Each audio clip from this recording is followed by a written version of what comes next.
Repeat after me. I take refuge in the Buddha. I take refuge in the Buddha. I take refuge in the Dharma. I take refuge in the Dharma. I take refuge in the Sangha. I take refuge in the Sangha. Keep the palms joined.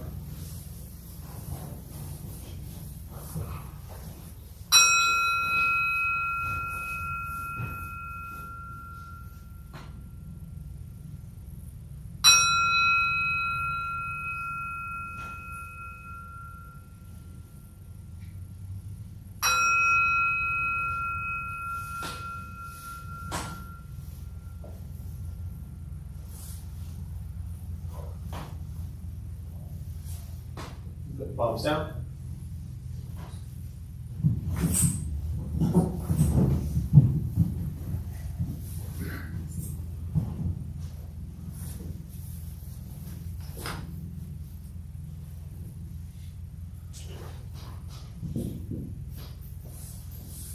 All right, good evening, everybody. Nice to see you all here. Thanks for showing up on this Tuesday evening. Anyone here for the first time? And still like in the front row, that's pretty great. What brings you here? I was invited, friend Ben, in class earlier today. Yeah. What was said? Like, I asked him if he meditated, and he said he was coming here. Wait. We were talking about smoking weed. And I appreciate the honesty. See? Thank you. Yes. All right, now continue. And I asked him, I was like, okay, what else do you do? He's like, what else is there? And meditation followed smoking weed. Good thing you are in the front row.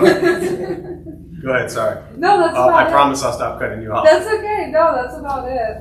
We were talking about smoking weed and then alternatives, and then I brought up meditation, and he said he was coming here tonight. Yeah. And yeah. Love it. Mm-hmm. That just made like the top 7 of my list of the reasons people ended up getting here. I didn't want to go top 5, but I also wanted to keep it way under 10, so I went with 7. Cool. That's pretty good. Well, I know what the topic's going to be tonight. Yeah. Anyone else here for the first time who wants to try to follow that? Yeah. I'm here to Say again? I'm here to want to stop smoking. You want to stop? And so you're in the back and they're in the front. You see how this works? Yeah. Well, welcome. Yeah, it's, I don't even know if I want to get started on this right now, but, yeah. No, I'm not going to get started on this right now. Yeah. Coming from a former stoner who, spent many years smoking, I'll just throw that out there now, Yeah. Often people think that, like, if you lead this stuff, that means that you've, like, achieved something or attained something or lived this, like, quiet, peaceful life. I mean, you don't end up doing this stuff if you've lived a quiet, peaceful life. As I always say, people don't come to a Buddhist temple because everything in their life is peaceful and happy. They end up in meditation places, Buddhist places, because they're suffering, experiencing what the Buddha called dukkha, discomfort, angst, dissatisfaction, lots of pain, lots of challenges, lots of conflict, lots of anger, lots of whatever that may be. That's how most people end up here. If you're perfectly peaceful and happy, you probably wouldn't be sitting here right now. No offense to the person in the room who is perfectly peaceful and happy and just humoring us all. But this practice is challenging. And part of it is recognizing what are the things, and I heard a little bit of this mentioned, like what are the things that we use to deal with stress and anxiety and fear and sadness and depression. And we turn to lots of things, right? Could be smoking weed, could be alcohol, could be Netflix, could be food, could be a million things that we turn to. Could be exercising, right? There are healthy things that we turn to as well. And that doesn't mean that the healthy things or the potentially unhealthy things are good or bad. This isn't about a judgment about what we turn to. This isn't about a judgment of, one thing being better or more appropriate than the other. It's about recognizing what are we running from? What are we running away from? What are we afraid to sit with? And that's ultimately what this practice is about, is being able to recognize whatever we turn to, why are we constantly having to turn to something, right? So someone on there, and I'm just kind of defending you all here right now for a minute, someone on their kind of high horse, so to speak, might be thinking, well, I don't do that. But you might watch Netflix for 12 hours straight. So is that a better thing to turn to or a worse thing to turn to? It's not about what's better or worse. It's recognizing what are we escaping from. Right? That's really what this practice is about. And then looking at what we use to escape to. And if it's healthy and beneficial for our life and the life of those around us. And, that's kind of half this battle, is figuring out what are we sitting with, what are we running from, and how do we abide in present moment and be okay with our own madness. So, anyone else first time before we sit? All right, so we'll go ahead and start with the meditation practice. To those joining virtually, welcome, glad you're here, thanks for showing up. A couple things I'll tell you before we begin. Nothing's going to happen to you, right? You're not going to float away. You're not going to have any mystical, magical experiences. The mind that races all day long is not going to shut off. Don't judge your practice when you don't ask yourself, is this working or not working? Are you doing it right or wrong? We're just going to sit, we're going to breathe. You'll hear sounds inside, sounds outside. This is life. Life is filled with chaos. And this practice is learning to get quiet and still within all of the chaos. Posture, you just want to be comfortable. If you're on a cushion, often it helps. Sliding to the front third, pushing the stomach forward. If you're on a bench or chair, however you're seated, also just trying to sit up straight, relaxing the shoulders if comfortable. Hands can rest gently on your knees or lap, whatever works for you. If you need to move, simply move. Movement doesn't make you a bad meditator, it just means your leg hurts, so you need to move. I will guide us as we begin, and we'll settle into a little bit of silence. Most important, do not expect anything from this practice. We're just going to sit and breathe.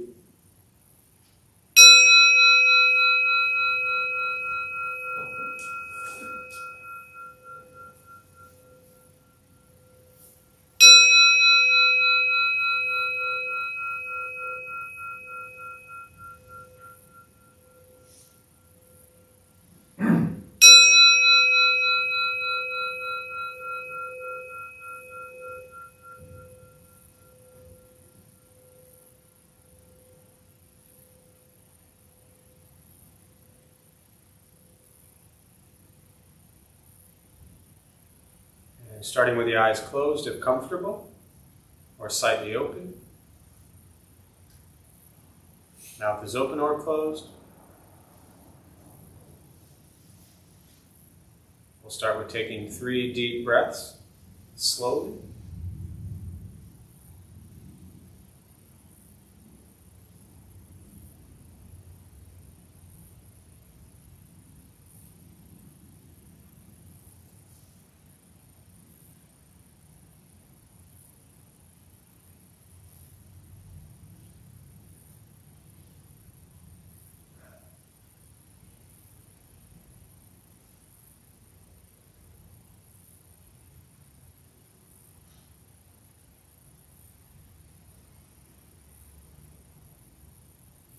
And eventually, settle into a natural rhythm of the breath.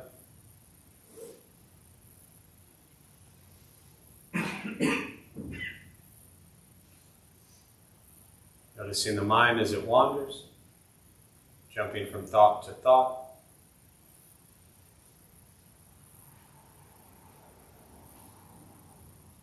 Start with gently guiding the attention, focus to the stomach or chest.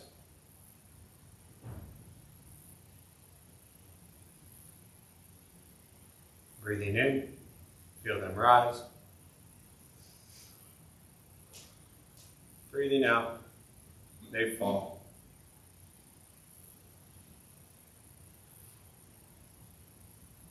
Simply continue this practice, observing sensation of breath, expecting nothing but to sit and breathe.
As the mind wanders, lost in thought, recognize it. Release that thought.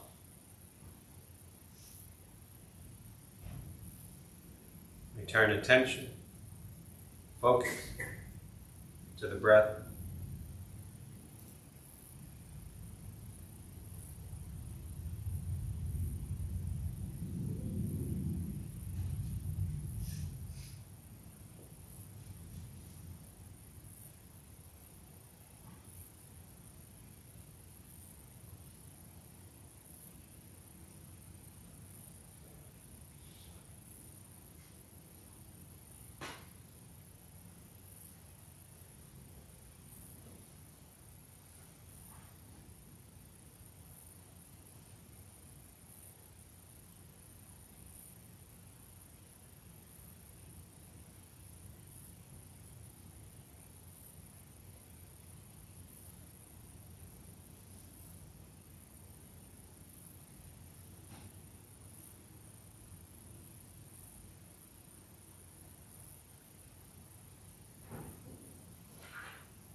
Breathing in, follow breath in.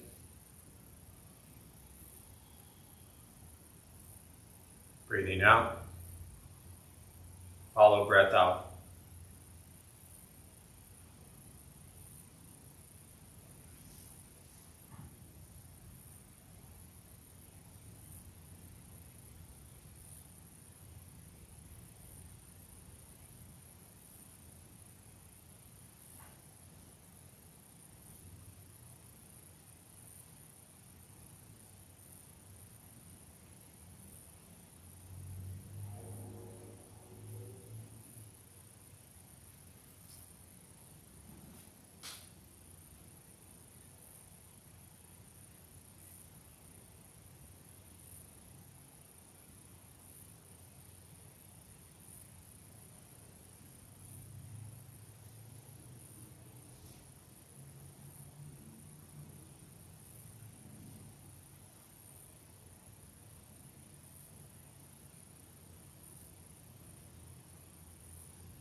letting go of expectations,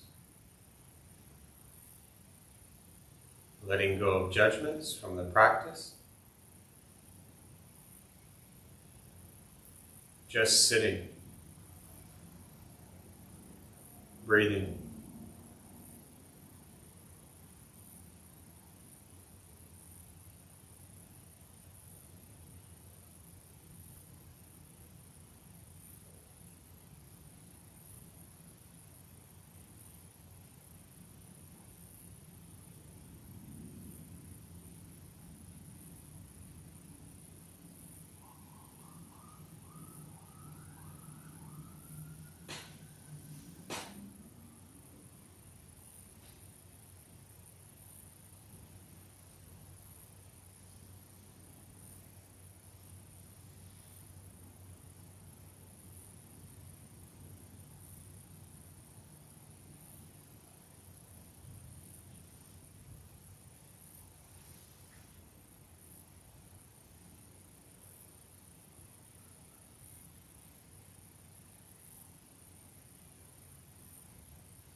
Learning to be comfortable in stillness, in quiet, wanting nothing but to sit and breathe.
with the body still, rested, and the speech quiet, aware of all sounds.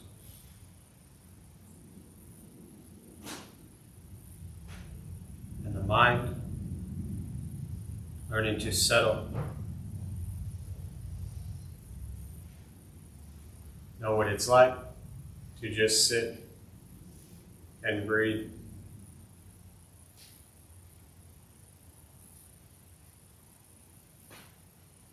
Knowing with each breath, there's nothing else to do.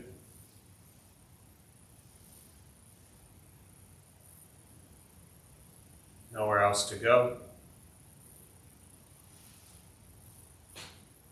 And no one else to be.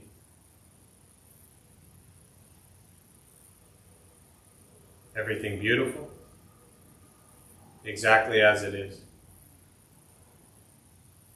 Sitting, breathing.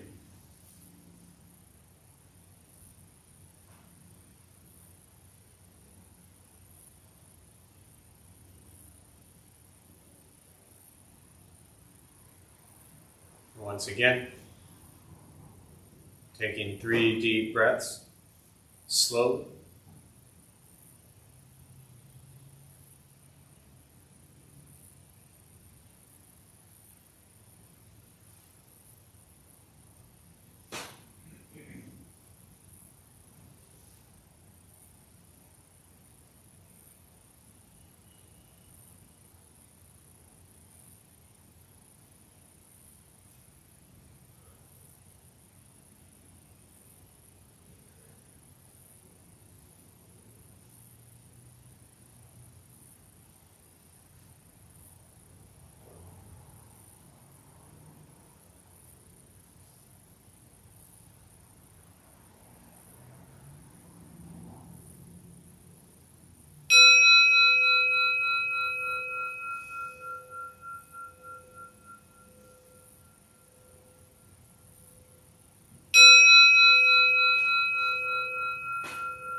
And when ready, slowly opening the eyes, slowly beginning to move. And most important, with the practice of meditation, is to recognize how you feel now, immediately after. Compare this to how you typically feel throughout your day.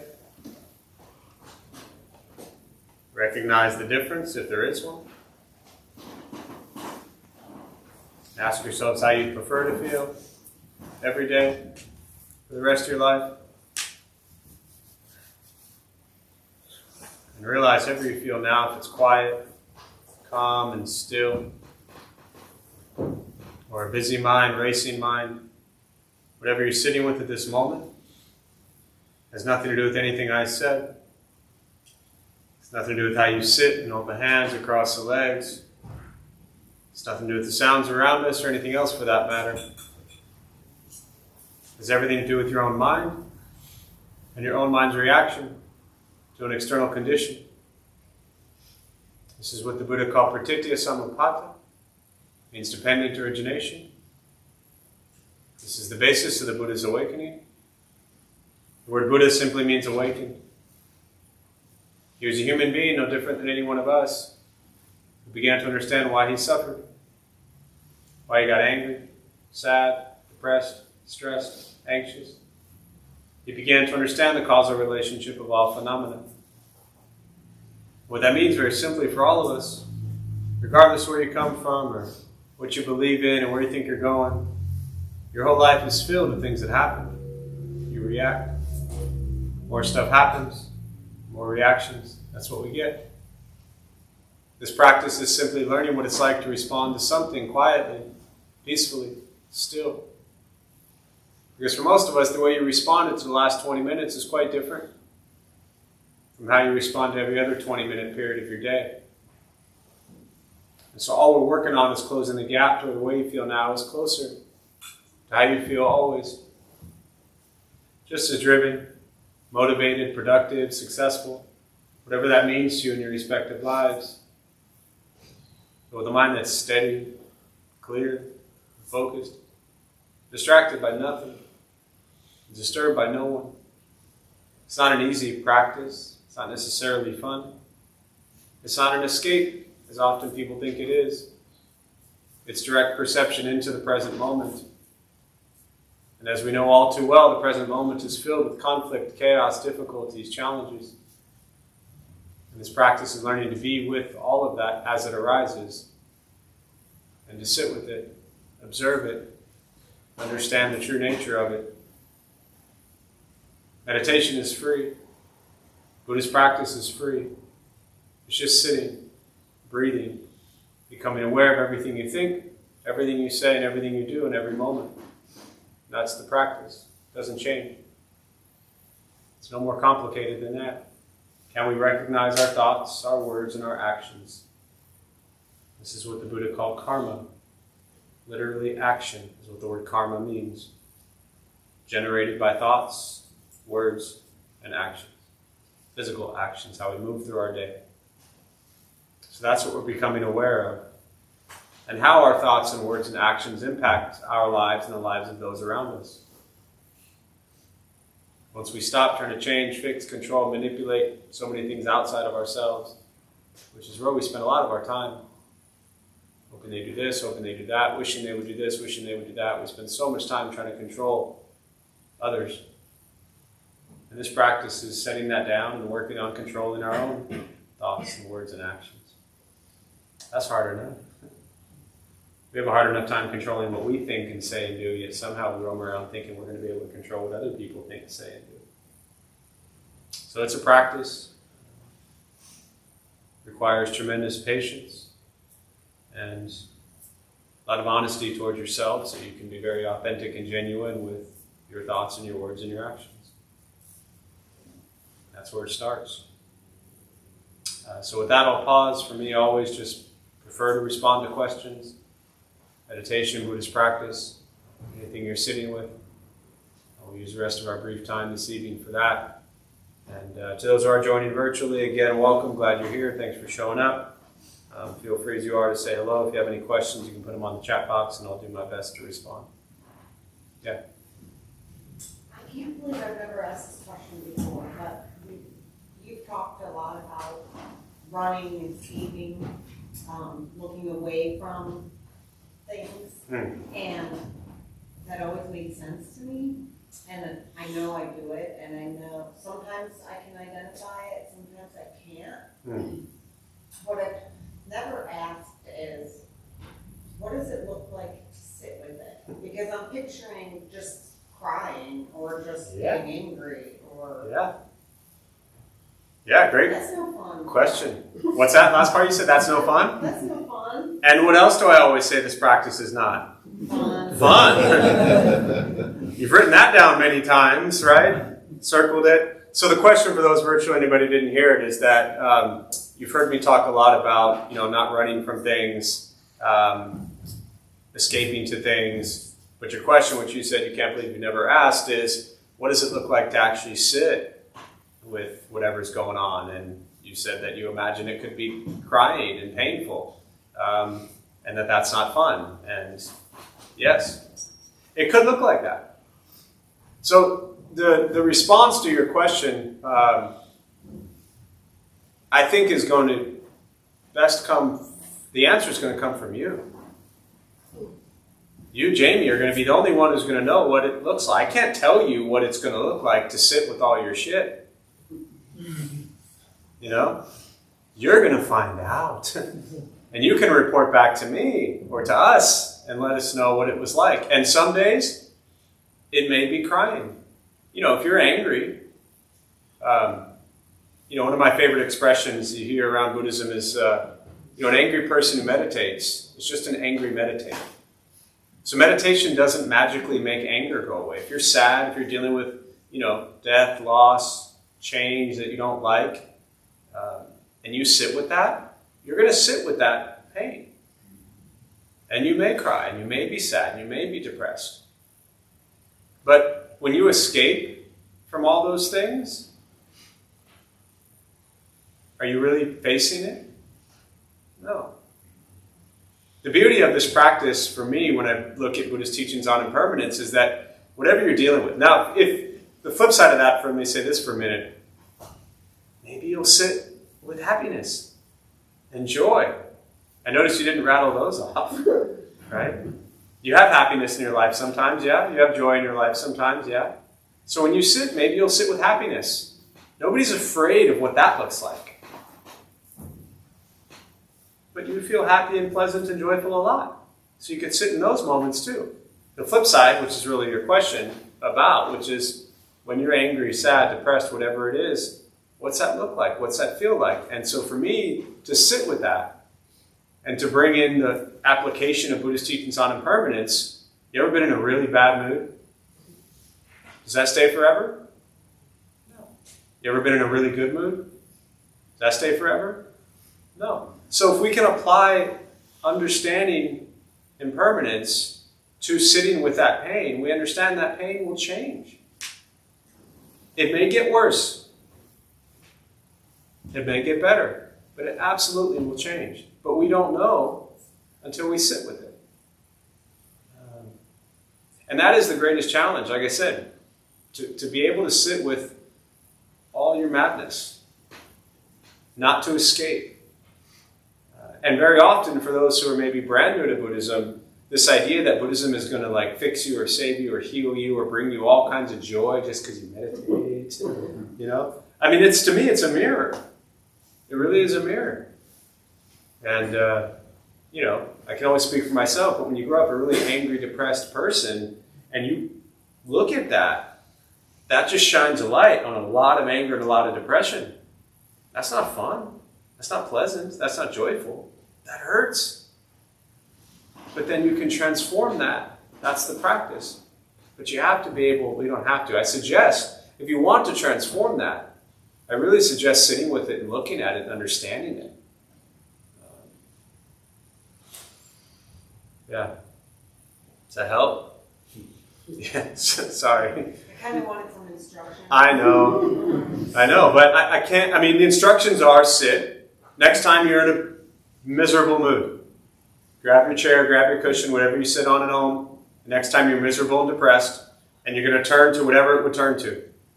Like I said, whatever, it doesn't even matter. Whatever you're going to turn to, don't turn to that. Instead of looking outward, look inward. You have a place at home that you sit, could be a chair anywhere. So next time you're just craving, and the Buddhist teachings, the root cause of suffering is our craving and desire. All right, we always run towards what we want, and we have these aversions we're running away from. So the next time you're feeling that you need to escape to whatever it is, stop and sit and breathe and be with that feeling. These are your instructions. Be with that feeling for 5, 10, 15, 20 minutes, as long as you can stand it. And then you'll know why. Anyone ever been in a really miserable mood and made really wise decisions? So that's a big part of it, is it's not necessarily, meaning that if you sit with that pain and sadness and anger, that all of a sudden you're just going to feel joyful and pleasant. But when you sit with anger and sadness and pain, and you don't do anything from that, you're potentially stopping more anger and sadness and pain from coming into your world or the world of others. So it's not always about what we do when we feel that way, as much as it's equally, I think, important to look at what we're not doing when we feel that way. Yeah. What else? Yeah. Some I don't remember being talked about here is what the Buddha taught us about fear. Yeah. So I have some health stuff and some things I need to do connected to that health stuff, and I'm afraid. Yeah. And have been for some time. I'm interested to know what the Buddha would, or what the Buddha did say about that. Yeah. Fear is going to occur in your life. For me, and I'll start with this, and I think just taking it out of fear, for those who didn't hear, you have some health issues, some things coming up, and so you're living with a lot of fear. So you're interested in knowing what are the Buddhist teachings around fear. And so I'll say this first in general before even getting specifically to some thoughts on fear. All of these emotions that arise, fear, sadness, anger, happiness, joy, these are temporary emotions. They might occur more often than others, right? So this is something that you're afraid of, so that the fear is going to be there. But you don't know what's ahead. Without getting into any details, the less I know about everybody, it's always the better, right? Mm-hmm. But you don't know what's ahead. Things could get better. They could get worse. We don't know. If they're going to get better, no need to be afraid. If they're going to get worse, why waste this time you have being afraid? And miss out on, someone asked a question the other day, like, this moment, literally right now, could be the healthiest that they might ever be. That's the reality. The Buddha taught very clearly, and I'll come back to fear in a minute, that once we're born, we get aging. Not even grow old, we get aging, right? Sickness and death. The body will cease to work someday for every one of us in this room. If you haven't figured that out by now, I hate to break it to you. But at some point in time, this body will shut down completely and everything will stop working. And the physical body will be gone, done. Turned to dust, to ash, to dirt. Right? So the question is, what do we do with our mind? Now, there's an acronym that I heard years ago. This has nothing to do with Buddhism specifically, but it has everything to do with Buddhism specifically around the word fear. False evidence appearing real. You've heard that, right? So our mind is wrapped up in things that we don't know. When we're wrapped up in fear, we're missing opportunities to enjoy and appreciate the beauty of each moment. There's an old Buddhist teacher, Stephen Levine was a wonderful teacher. I never really studied too much of his work, but one program he led, which was A Year to Live. And the little bit that I knew about it, it made so much sense. Because if we had a year to live, if we had a week to live, would we live how we're living right now? We don't know if we're going to wake up tomorrow, every one of us in this room. We might think we are. We might think we're going to go wherever we're going and go through the evening and wake up tomorrow and continue our day. But millions of people right now will go to sleep and not wake up. That's the reality. So fear is there. For me, my understanding of Buddhist teachings is see it. You don't have to suppress it. You don't have to run from it. You have to see it. But what is there to be afraid of? What is it you're afraid of? Death? Are you asking? Yeah, I guess. Yeah. Yeah. Can you answer that without giving? Well, go ahead. Just answer it however you want. Well, specifically, Yeah. I'm afraid of getting pushed into a tube tomorrow. Yeah. Getting an MRI done. Yeah. Insanely claustrophobic, right? Yeah. So there's that. That's booming, right? Yeah. The health stuff is just stuff, right? It doesn't take up a lot of bandwidth until I pause and consider the what ifs. Sure. And then I pause and consider the what ifs, and then that moves along. So I'm more interested in the situational thing tomorrow, right? Yeah. And in sort of a global view, I think that like all of us, I experience fear around a variety of different things. Those just happen to be a couple of Yeah, understood. Yeah. And I think that this probably won't help you, but if you have an opportunity when you're in the MRI, if they can put a screen up there and you can look at cats. It worked for me like 12 years ago, right? When I found out apparently I was claustrophobic and I didn't even know that, right? And then they would put this on the screen, cats, and I looked at cats and everything was fine. I was in a study where they studied my brain and things like that, and Yeah, so you can ask him if you can look at cats. Again, I don't know if it'll translate to you, but it worked for me. I like cats, so thank you. What's that? I'm a fan of cats. Yeah, I'm not even Yeah. kidding. I was in the Yeah. study and they put me, and they were like, "You're claustrophobic." I fly out to Wisconsin. I'm like, "No, never," you know. And so they kind of run you through a dry run, and they push me in the MRI. And there's a little button to pull you out, and you're going to be in there for an hour, and they shock you and burn you, and they want to see how your brain responds to stress and all that stuff. And it was at University of Wisconsin, and there's a little button, like a call button, to come out. So I'm like cruising in there thinking I'm fine. After 30 seconds, I was like, "Fuck, I can't breathe." So I hit the button, and I'm like, "I guess I am claustrophobic. I never knew that." And the guy's like, "All right, hang on. We're going to put some pictures up here." And they put a picture of cats, and I went back in, and everything was fine. And here's the crazy thing. I went back like 3 times over a year and a half. And every time, and each time I was there, they put me in it like 3 times. So I was just a total of like 9, 10, 12 times, whatever. Every time, the same thing happened. I would go in, all of a sudden, I like couldn't breathe. I hit the button, they pulled me out, and they pushed me back in and put the cats on there. And it worked.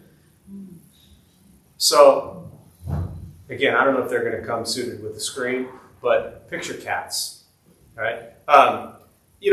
I think globally and things like this with fear, it has a lot to do with control.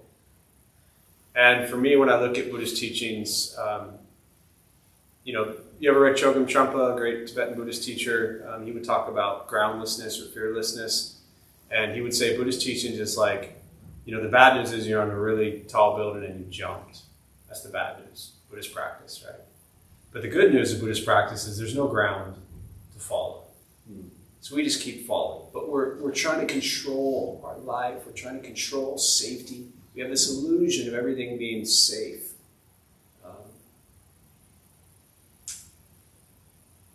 It's control. And I'm sure the fact that I've just pointed out the fact that you like to control things will make everything better now.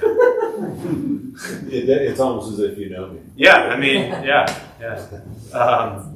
Something tells me you're not the only one in this room who likes to control things. But it's this idea of to me, Buddhist practice, and again, this isn't going to solve your problem by your MRI tomorrow. I wish it was. I wish I could say to you, like, here's this chant, read this prayer, turn to page 17, and your MRI is going to go fine. No, you might panic and flip out and freak out, and you might be totally fine. But if you just completely surrender control, I'm done. Nothing to hold on to. There is no sense of self that I think is concrete and permanent. This is all going to die. My consciousness will go wherever it goes. Just completely surrender control and just give up. Just go into that MRI like I'm ready to die. I mean that very seriously. I hear you. Because, to me, the thing about death is like everyone's so afraid of dying, but we're afraid to live as well. Whatever happens tomorrow is going to happen. Whatever you could control, you can't do anything about that right now. So, F it. Take me, I'm done. And smile. And picture cats. Pretty sure there's a Buddhist sutra on picturing cats for MRIs, I think. I'll look for that. Yeah, let me know what you find.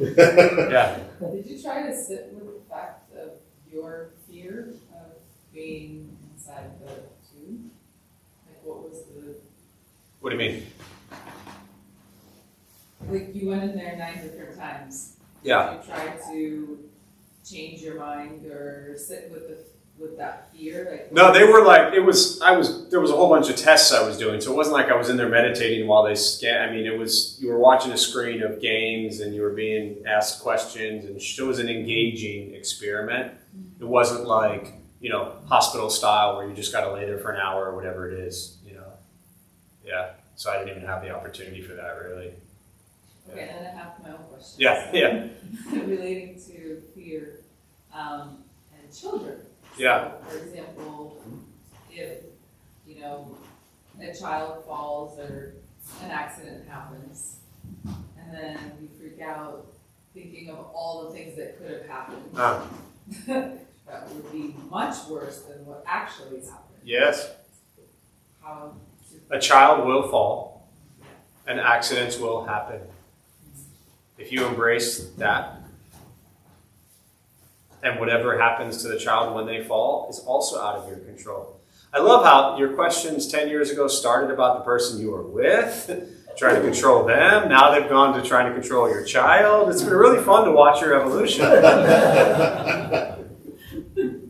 Yeah, you're looking at the wrong people. You need that mirror I'm talking about. You like to control, and you can't.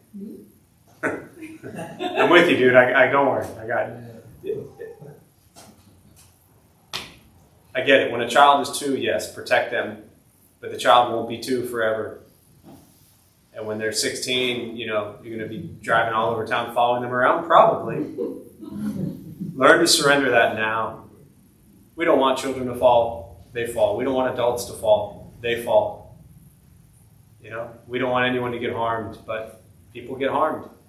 It's just the way life works. There's a sutra where the Buddha said, someone went to the Buddha with a child that had passed away, and they wanted the Buddha to bring back the child, like he was, had some magical powers or something like that. It's called the Mustard Seed Sutra. And the Buddha said, please go, from house to house and collect a mustard seed from every house that had not known death. And so the woman went off and ended up coming back. No mustard seeds. We all get there. We all fall. We all collapse. We all will pass. So when we're so focused on control, we're missing opportunities of beauty. And for me, that's really what the cats were about. It's like, they're just cute cats. Why would I be afraid if I could just look at cute cats? Yeah. What else? Go ahead here and then there. Yeah. I'm curious about using mala beads with mantras and how that could possibly be used as a tool of disassociation instead of silent awareness. What are your thoughts on that? The last part before, when you say used as disassociation, are you saying that in a healthy way or in an unhealthy way? In an unhealthy way, in a counterproductive way. Okay, I just want to make sure. Yeah, like I'm gonna, recite my mantra 108 times and now I'm good, I'm gonna go to work. It just seems like it could be possibly used in a counterproductive way. How would you use it and remedy that? Yeah. I mean, first and foremost, everything could be used in a counterproductive way, first of all, so we have to be careful of that. But the question for those who didn't hear it was around mala beads and how to use them and things like that. So, I'll speak for myself personally first, that when I started this practice, 21 years ago, as I already mentioned, I was a really angry kid growing up. And I used to punch things, people, walls, And so when I would get angry, I would make a fist. And so I started wearing the mala beads, and I would wrap them around, and they were here all the time. So whenever I got angry and I made that fist, there were the mala beads as a trigger to come back to a reminder to breathe. You don't go to like Buddhist stuff for 3 weeks and all of a sudden the anger goes away. This was like a couple years of holding on to this to remind me I needed that anchor, I needed that trigger. So before you even get to doing mantras, reciting whatever, to me it was an anchor and a reminder to slow down and breathe. First and foremost. And then from from using them for meditation practice, and then I'll get to kind of the escape part of it. For those who aren't familiar with malas, a lot of people, they're very often the long ones are 108. And so they'll recite a certain mantra. It could be Om Mani Padme Hum. Could be, my master always said, you could recite the name of Jesus. You could recite the name of Buddha. You could recite the name of Coca-Cola. Right? What you recite was not the point. It was that your attention and focus was on something. So you were bringing that pure thought, pure mind, pure action into it. 108, often you'll hear an example of Buddha taught there are 108 defilements in the mind. So they'll be used as a purification practice, and the counters of, you go all the way around, you turn the bead with each minute breath and, or each mantra. You've gone around 108 times. It's a counter in a way. So a lot of different ways to use them. Breath in, breath out, turn the bead, breath in, breath out, turn the bead, breath in, breath out, turn the bead, something to focus on. So then your part, does that make sense so far? Absolutely. Yeah. Then your part about disassociation. It absolutely can be used in that way. And sometimes, and I'm just going to kind of throw this out there, sometimes disassociating from something may be necessary. I've worked with combat veterans, active military folks, PTSD, traumatic brain injury. Silence is torture for them. And if they sit in silence, or many people in this room that have gone through trauma, sitting in silence can be torture. And so sometimes you do need to separate yourself from that. And if I can turn a bead and say Om Mani Padme Om and cut myself off from flashing stories in my head, and I need to disassociate from that for a minute, great. But if it's always kind of escaping, that's what we want to, nobody can answer that really except yourself. Sure. Does that make sense? Absolutely. Yeah. Go ahead. My follow-up question, taking what you've said, is would you say how would you combine the practices? You know what I mean? Like how would because I think this was extremely purifying, but I also feel called to try stabilizing my mind with a mantra. Mm-hmm.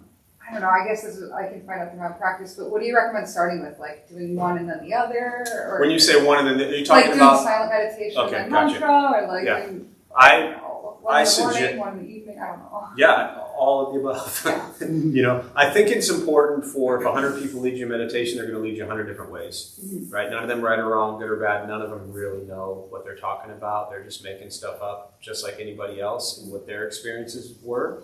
Nobody can speak for anyone else's experience. So for somebody to say that like this is the right way, I don't know you. How do I know what's right for you? I think what's best for you is to figure out, take the 6 things you just rambled off, right? And try them. And I mean, the Buddha said very clearly, don't believe this stuff just because I said it. Put it into practice. And if it works for you, then by all means do it. If it doesn't, abandon it. Right? By work, I translate that as if it makes you a kinder, gentler, happier, healthier person, and in turn making other people kinder, gentler, happier, and healthier, then do it. If not, then abandon it. So I think what I do caution people is if sitting in silence for 2 minutes is absolute torture, then you really need to learn to sit in silence. Even if it's 5 seconds and then 30 seconds, right? So I think finding a balance between all of what you just said, and I don't think there's anything wrong with, one day you want to do a mantra practice because you just can't sit with all your shit. And one day you're like, I just need to get away from everything and turn the mala beads and, and then some days you want to try to cultivate just awareness, of the breath. So I think trying them all is great and see what benefits you. Whatever's going to help keep you from escaping to whatever you would use to escape to. And I didn't mean smoking weed. That wasn't my intention. As I said that, I was like, I see where this is going. That's where it's going. Yeah, but I didn't bring it up to go that way. Yeah. I just was, but that's the reality is whatever we turn to escape to, it's because we're afraid to sit with what's really going on. Oh my gosh, in the middle of the practice, I felt myself just wanting to go into my car and listen to something really loud. Yeah. And just completely check out. It was wild. I didn't expect that. I mean, I used to listen to Metallica on the way to meditation. So, yeah. Yep. I've heard you speak about, and you mentioned it a few times tonight, about like our bodies are going to die physically, whatever happens to our spirit or energy. And then I've also heard you talk about in Buddha's time that the sort of point of reference is that at that time everybody believed in rebirth. Mm-hmm. And I think that I've heard you say something along the lines like that the purpose or the point was to be able to not have rebirth. Wow, you pay attention. Thanks. I try. Yeah. But that sort of feels counterintuitive. Like I would, because I guess I have the idea that like it's the evolution, right? Like, so whatever. However many times somebody's, if you believe in reincarnate, whatever, like however that works, like the first time around, it's probably pretty bumpy, you don't figure a whole lot out, second time it gets a little, whatever. And so it would seem to me that the, is that kind of what you mean by the point was to not be he was trying to not be reborn? Yeah, so as I close, let me just sum up Sorry. rebirth for you. Yes. No, it's great. So I'll close with this thought and keep in mind, as I'm sure you figured out by now, whatever I'm about to say is only going to lead you to like 18 more questions, and that's great. Okay, so let me put into context, just for those who've never heard this before, really what you're asking about. And I say this a million different ways, but what I often talk about is this idea that most people come to meditation and Buddhist practice in America in the year 2024 let me ask you this, how many of you came here because you want to make sure you have a good rebirth? Nobody, right? So we're not here for that. Most people at this stage of their lives don't come to a Buddhist place or meditation place because they want to make sure they have a good rebirth. You're here because you want to be happy. You want to enjoy life. You have fears. You have control issues, whatever it might be, right? Nobody's here because they want to have a good rebirth. Now, I always give reference to at the time of the Buddha, 2,500 years ago, 500 years before Christ, they, for the most part, all believed in rebirth. Whether you call it reincarnation, which really Tibetan Buddhism gets into rebirth or a continuation of consciousness. It's called alaya vijnana, which is kind of the technical term for this consciousness that continues on. Regardless of what kind of school of Buddhism or what kind of culture you believe in, Buddhists all over the world, even today, it's a continuation. We, however, are stuck on thinking we have this one body and then we're going to die and that's it. What I'm always talking about is that at the time of the Buddha, yes, he taught that with birth comes suffering, right? Birth, aging, sickness, and death. And the only way to free ourselves from suffering, and this is what you're asking about, is to stop ourselves from being reborn. Now, if we're sitting here with a room of 40 people who all believe in rebirth, think of rebirth as just waking up tomorrow. Would you like to be kinder and gentler and happier tomorrow than you are today? Sure. So what's going to determine your happiness tomorrow? What you do when? Where? Where does it start? Today. Today. It starts right now. So forget rebirth for a minute and think of every day as a rebirth. Ultimately, think of every moment as a rebirth because it is. Right? So this idea that when the Buddha was teaching, he wasn't just teaching to make everybody happy so you can get all what you want and enjoy your life and then die. He wanted to liberate people from samsara, the cycle of rebirth, because that was the only way to end suffering. It was to free yourself from being reborn. That doesn't translate so well into this culture. So it's why, for me, I try to introduce it in a way of, let's be free from suffering tomorrow. As I always say, I'm not trying to end my suffering in the next 6 months. I just want to suffer a little bit less tomorrow than I did today. And the only way I can suffer less tomorrow is by how diligently I cultivate compassion, generosity, morality, patience, wisdom, all these Buddhist things we talk about. The more I cultivate those today, now, in my life, the less I will suffer tomorrow. But I'm not setting it as a goal. I just need to focus on what am I doing in this moment. So that's always the practice. What am I doing in this moment? And I'll close with this last piece. I don't encourage people really, ultimately, to spend too much time focused on this whole rebirth thing because most people just can't get there. And it's not important. Now, ultimately, if it was, we would all be nicer. Because if we all believed in rebirth, maybe we treat people better. So that's all I'll say on it for now until Saturday. Yeah, until next time. Yeah. All right, so I'm going to close on that.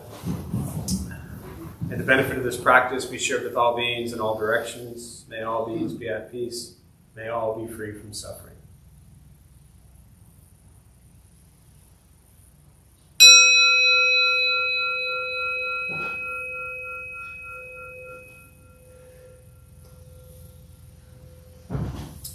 All right, before you all head out, Dharma Bum host Eddie has a few announcements. And while he's coming out, if you haven't heard, Thursday we have our 15th annual Thanksgiving Day food redistribution program. So every Thursday, as Eddie will tell you, we feed the homeless. And on Thanksgiving Day, we do it at 10 o'clock in the morning.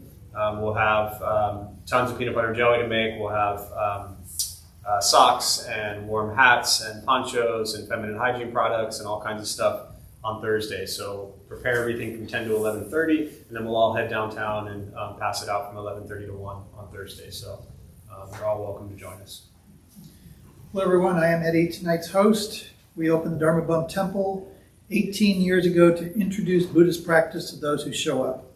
Those who lead are not nuns, monks, gurus, masters, or teachers, and are not looking for students. They are simply practitioners sharing their interpretation of the practice. Every night we have different classes led by different people from various Buddhist traditions. We have a recovery sangha that meets several times a week for anyone with addiction, and our food redistribution program is every Thursday at 4:30, except for this week earlier. We have classes and programs every day, and everything we offer here is always free. The full schedule is on our website and also posted in the entryway above the shoe rack. We have a lending library. If you see a book you like, feel free to borrow it and then bring it back whenever you are done with it. Please straighten your seat or cushion before you head out. If a few people could stay to close and latch the windows, that would be helpful. Thank you for being here. We wish you well and hope to see you all again. Thanks, Thank you.